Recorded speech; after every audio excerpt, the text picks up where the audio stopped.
Class start हो गई है। ये देखो भूकंप।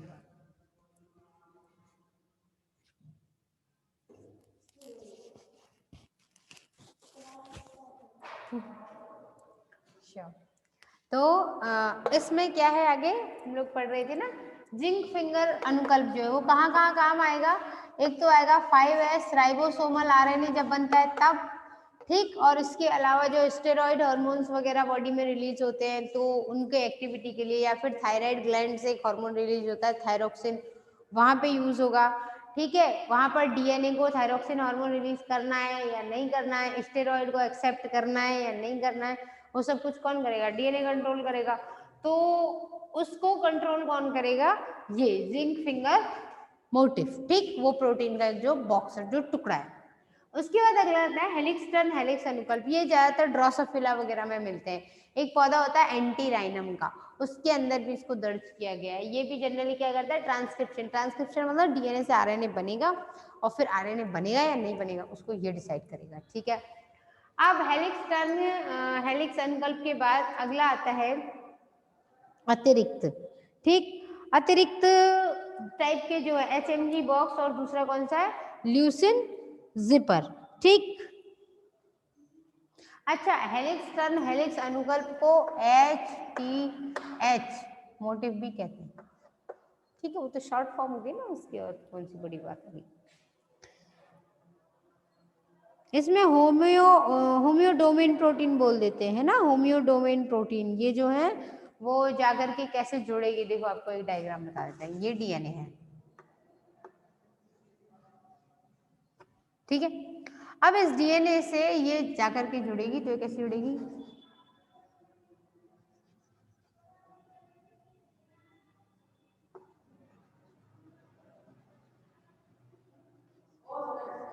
इस तरीके के बहुत सारे ऐसे इकट्ठे हो जाएंगे।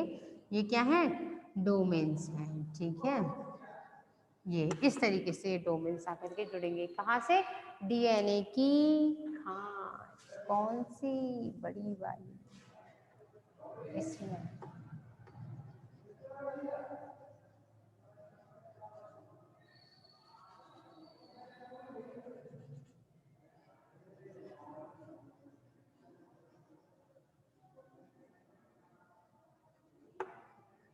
इस तरीके से जुड़े हुए होते हैं, केवल बड़ी खांच पर ही जुड़ेंगे, छोटी खांच पे कभी डोमेन नहीं जुड़ता है, ये बात याद रखना। उसके बाद अगला आता है एचएमजी बॉक्स, है ना। एचएमजी बॉक्स वगैरह जो है, और ल्यूसिन जिपर। ल्यूसिन जिपर में क्या होता है, प्रोटीन के हमेशा डाइमर बन जाते हैं। डाइमर बना नहीं, एक हिस्सा ये बना, एक हिस्सा ये बना। जब दो यूनिट होती है तो एक को क्या कहते हैं, मर। मर मतलब यूनिट, डाई मतलब दो। जब दो यूनिट्स जुड़ेंगी तो उसे क्या बोलेंगे, डाइमर, ठीक है। और वो डाइमर जो है वो क्या करेगा आगे, फॉस्फेट की जो फॉस्फेट शर्करा और फॉस्फेट होते हैं डीएनए में, वहां पे जाके जुड़ेगा ये, और कहीं इधर उधर नहीं जुड़ेगा, ठीक है। और ज्यादातर जो जिपर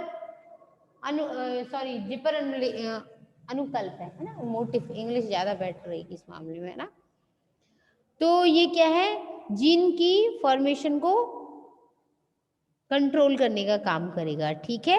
जनरली इसमें क्या होता है, जितने भी होंगे अमीनो अम्ल, उनमें हर 7वां अमीनो अम्ल ल्यूसिन का होगा, ये बात एकदम करीब। और इसमें क्या होगा, दो हेलिक्स होंगे। एक हेलिक्स मतलब एक कुंडलन ये हो गया, और दूसरा कुंडलन ये हो गया, और इन दोनों कुंडलन को जोड़ने का काम करेगा। तो दोनों कुंडलन जब जुड़ेंगे तो उससे क्या बोलेंगे, डाइमर।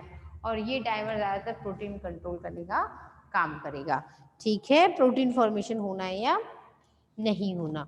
उसके बाद अगला आता है एचएमजी बॉक्स, है ना। एचएमजी बॉक्स का मतलब क्या है, इसमें देखो अब तक जितने भी ये हेलिक्स वगैरह बन रहे थे ना, इनमें एक ही तरीके की प्रोटीन काम में आ रही थी, मतलब सब प्रोटीन एक ही जैसी, ये प्रोटीन एक जैसी थी। लेकिन एचएमजी बॉक्स में खास बात ये होती है, ये प्रोटीन और ये प्रोटीन अलग अलग प्रकार की होती है। मान लो ये प्रोटीन, जैसे समझो एक बात कि इस प्रोटीन में 8 अमीनो अम्ल हैं, ठीक है। इसके अंदर 9 अमीनो अम्ल होंगे, या हो सकता है दोनों में बराबर हो लेकिन उनका सीक्वेंस अलग अलग हो। जैसे समझो, जैसे ईंट है, ठीक है।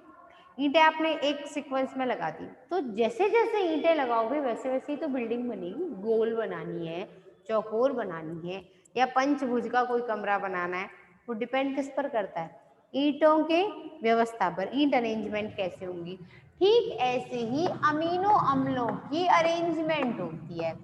जैसे आप लोगों ने पढ़ा होगा तो एक रोग होता है सिकल सेल एनीमिया, दात्र कोशिका अरक्तता, है ना, यानी जिसमें इंसान की आरबीसी जो होती है वो हंसियाकार दरार की जैसी हो जाती है ऐसी।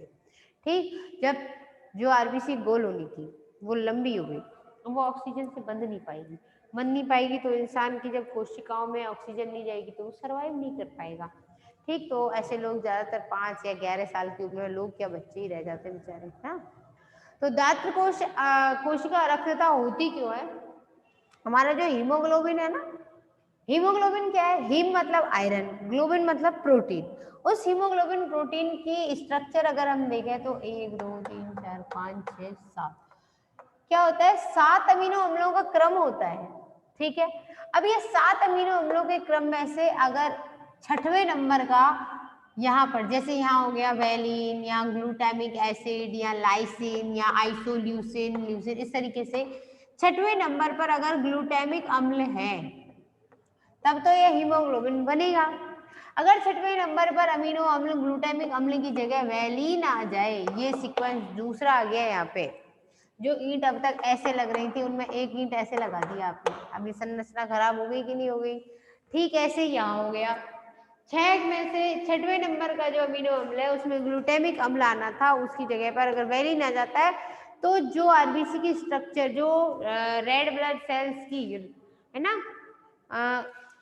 रक्ताभ कोशिकाओं की जो गोलाकार संरचना बनती थी वो गोलाकार ना बन करके लंबी बन जाती है, और वो फिर ऑक्सीजन से नहीं जुड़ पाएगी, तो ऑक्सीजन नहीं होगी तो प्राण नहीं बचेंगे, है कि नहीं? तो कितना खतरनाक केस बन गया केवल एक अमीनो अम्ल हटने की वजह से। ठीक, ठीक ऐसा ही यहाँ भी होता है।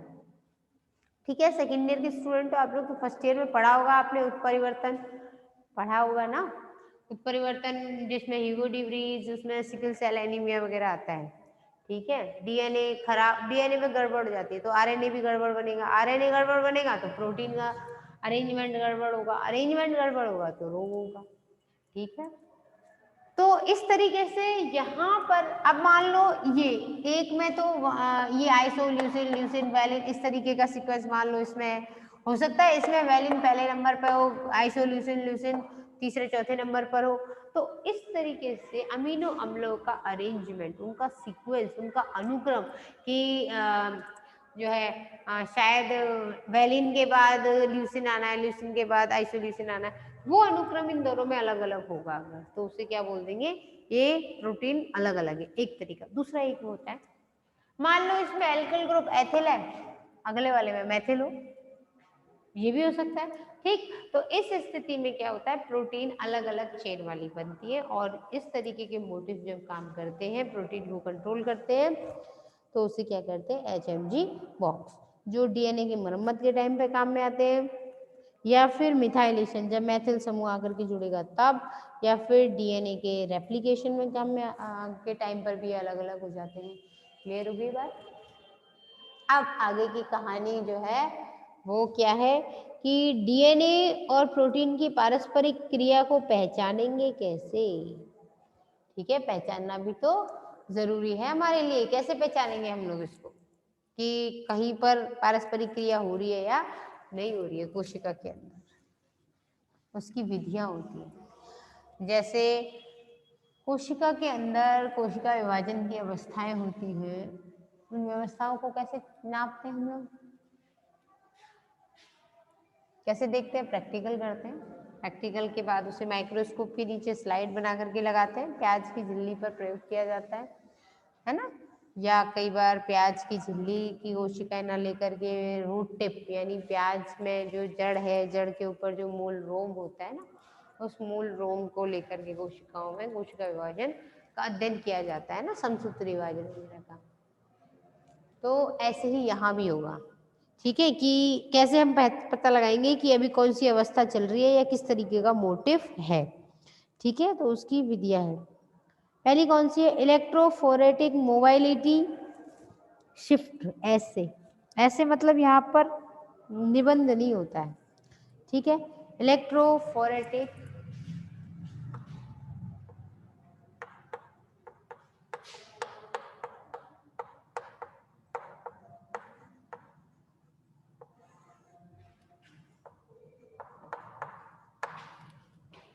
मोबिलिटी, इलेक्ट्रोफोरेटिक मोबाइलिटी, मोबाइलिटी का मतलब जो एक जगह ना रहे, अलग अलग बदल जाए, ठीक है। तो इलेक्ट्रोफोरेटिक मोबाइलिटी शिफ्ट ऐसे,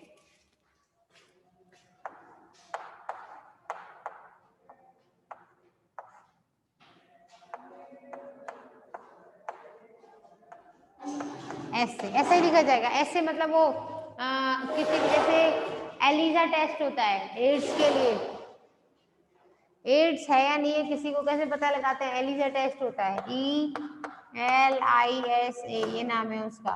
तो क्या बोलते हैं उसे, एंजाइम लिंक्ड इम्यूनोसॉर्बेंट एसे, एंजाइम लिंक्ड इम्यूनोसॉर्बेंट एसे, ऐसे का मतलब विधि होती है, ठीक है। उसके बाद अगला क्या आता है, डीएनए की फुटप्रिंटिंग मेथड होता है, जैसे डीएनए फिंगरप्रिंटिंग उसी तरीके से DNA footprinting.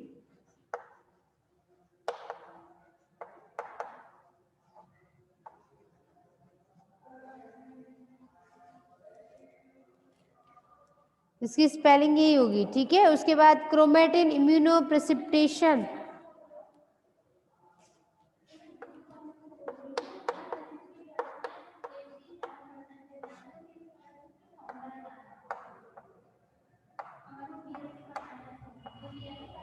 Chromatin, chromatin protein कहाँ होती है, क्रोमोसोम गुणसूत्र के अंदर, डीएनए को चारों तरफ जो घेरे रहती है ना, तो क्रोमेटिन इम्यूनो प्रेसिपिटेशन,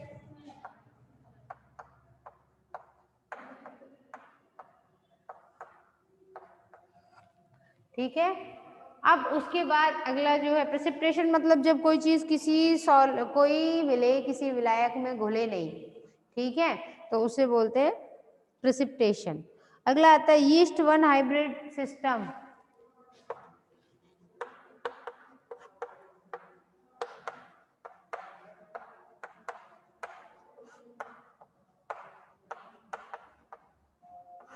ये विधि है, इसके द्वारा पता लगाते हैं, ठीक, कि डीएनए और प्रोटीन का बंधन हुआ है या नहीं हुआ है। अगला है बैक्टीरियल वन हाइब्रिड, बैक्टीरियल यानी जीवाणु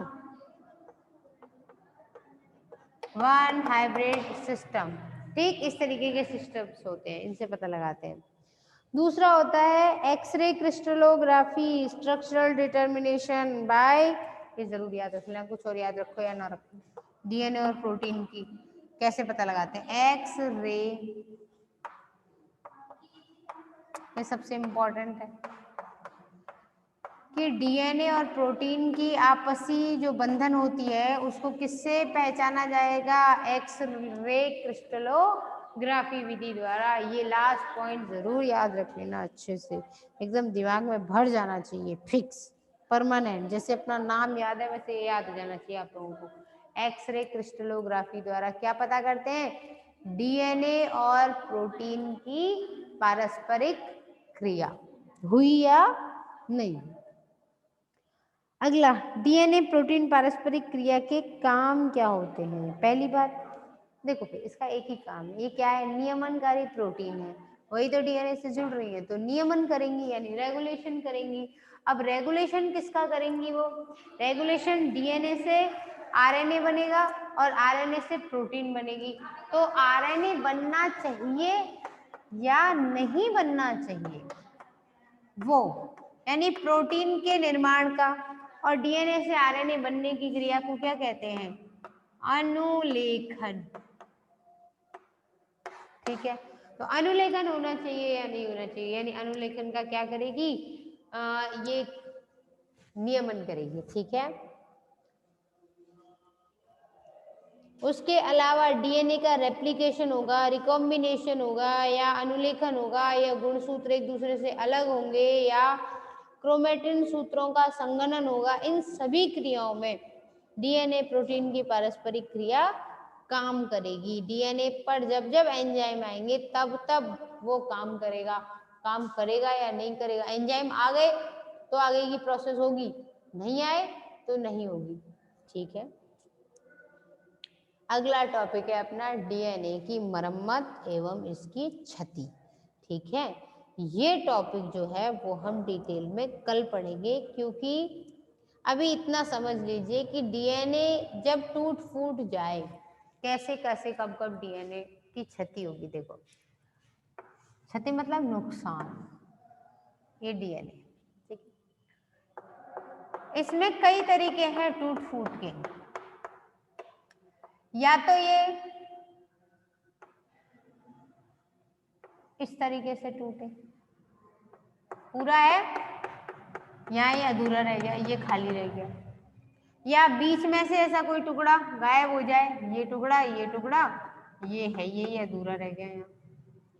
ठीक है, या फिर ऐसा हो कि ये पूरा का पूरा टुकड़ा, एक तो ये बन गया, दूसरे के टुकड़े ये पहुंच गए, लो बीच का गैप आ गया। ठीक है, अलग अलग तरीके से। या कभी कभी क्या होता है कि अगर यहाँ ए है तो यहाँ टी आना चाहिए ना, ए के सामने एडिनोसिन के सामने थायमिन आता है, ग्वानिसिन के सामने साइटोसिन आता है। हो सकता है ए के सामने कभी सी आ जाए, तो वो भी क्या है, कमी है। या कभी ऐसा हो कि यहाँ डबल बॉन्ड बनना था, वो ट्रिपल बॉन्ड बन गया। ठीक, इस तरीके की जो कमियां होती है उन्हें क्या कहते हैं, डीएनए की क्षति। जब कहीं कमी हो जाती है तो डीएनए, देखो भाई, कमी को सुधारा जाता है। ठीक है, या तो निकाल के फेंक दो। अब डीएनए तो सारी कोशिकाओं में, डीएनए कोशिका से निकल जाएगा तो कोशिका करेगी क्या, उसका तो मतलब ही नहीं रहा कुछ। तो डीएनए तो निकलने से रहा, तो फिर अब क्या किया जाएगा, उसकी मरम्मत की जाएगी, उसे सुधारा जाएगा। ठीक, तो पहले तो देखेंगे कि डीएनए में क्षति होती क्यों है, फिर देखेंगे कि डीएनए में जो क्षति हुई उसे सुधारा कैसे जाए। तो डीएनए में क्षति के कारण क्या क्या क्या तरीके हैं। ठीक है, देखो, या तो विकिरण के द्वारा हो। ठीक है, विकिरण का मतलब क्या होता है, जैसे अल्ट्रावायलेट रेज होती है, अल्ट्रावायलेट रेज के द्वारा। अल्ट्रावायलेट रेज का मतलब क्या होता है, पराबैंगनी किरणें। ठीक, या फिर होता है भौतिक विकिरण। ठीक, बाकी की कहानी भौतिक, एक मिनट रुक जाओ, जैसे विकिरण है, भौतिक विधियां हैं या रासायनिक विधियां हैं, या डीएनए में यहाँ बताया ना, क्षारों का पेयरिंग प्रॉपर नहीं होगा तब। ठीक, बाकी कहानी कल।